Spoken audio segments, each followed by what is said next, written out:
ज्ञानेश कुमार देश के नए मुख्य चुनाव आयुक्त होंगे। वे 19 फरवरी को 26वें मुख्य चुनाव आयुक्त पद की शपथ लेंगे।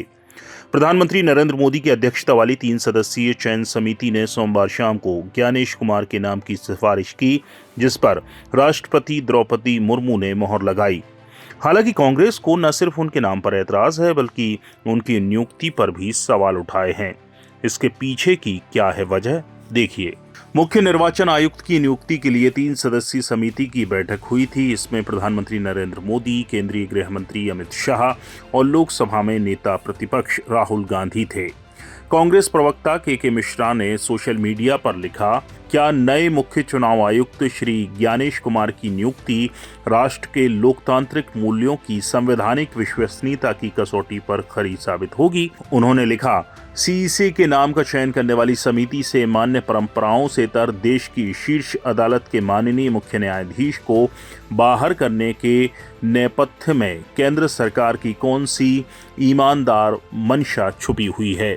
के मिश्रा आगे लिखते हैं, जब चयन समिति में सिर्फ देश के प्रधानमंत्री, गृह मंत्री और लोकसभा में नेता प्रतिपक्ष ही शामिल हैं, तो बहुमत के आधार पर निर्णय क्या और कैसा होगा कोई भी अंधा, बहरा और गूंगा भी समझ सकता है। कांग्रेस ने आरोप लगाया है कि नियुक्ति समिति के संविधान को लेकर सुनवाई सुप्रीम कोर्ट में 19 फरवरी को होना था, तो सोमवार को सीईसी के चयन के लिए बैठक क्यों बुलाई गई। सर्वोच्च न्यायालय में ये प्रकरण की जो चयन समिति है उसका गठन को लेकर चुनौती दी गई।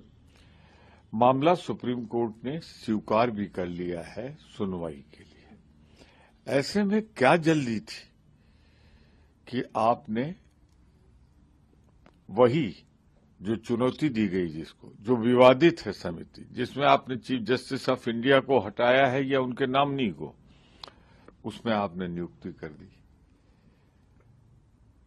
मैं कहना चाहता हूं, लोकतंत्र में चुनाव निष्पक्ष होना ही नहीं चाहिए, निष्पक्ष होता हुआ दिखना भी चाहिए।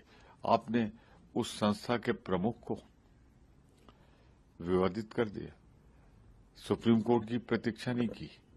यह सुप्रीम कोर्ट की मूल जो भावना है लोकतंत्र की, संविधान की, उसकी अवमानना है। देखते हैं कौन है ज्ञानेश कुमार।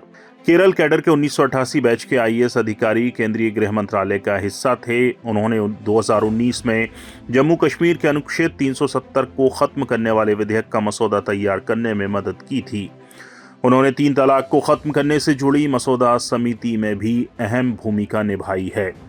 गृह मंत्रालय में अतिरिक्त सचिव के पद पर रहते हुए उन्होंने अयोध्या में राम मंदिर से जुड़े मसले में सुप्रीम कोर्ट में सुनवाई के दौरान संबंधित दस्तावेजों को संभालने की जिम्मेदारी भी निभाई है। वे पिछले साल सहकारिता मंत्रालय से सचिव के रूप में कार्य करते हुए रिटायर हुए थे। ज्ञानेश कुमार के इस अनुभव पर भी कांग्रेस को ऐतराज है। आपको बता दें कि इस साल बिहार में विधानसभा चुनाव होना है।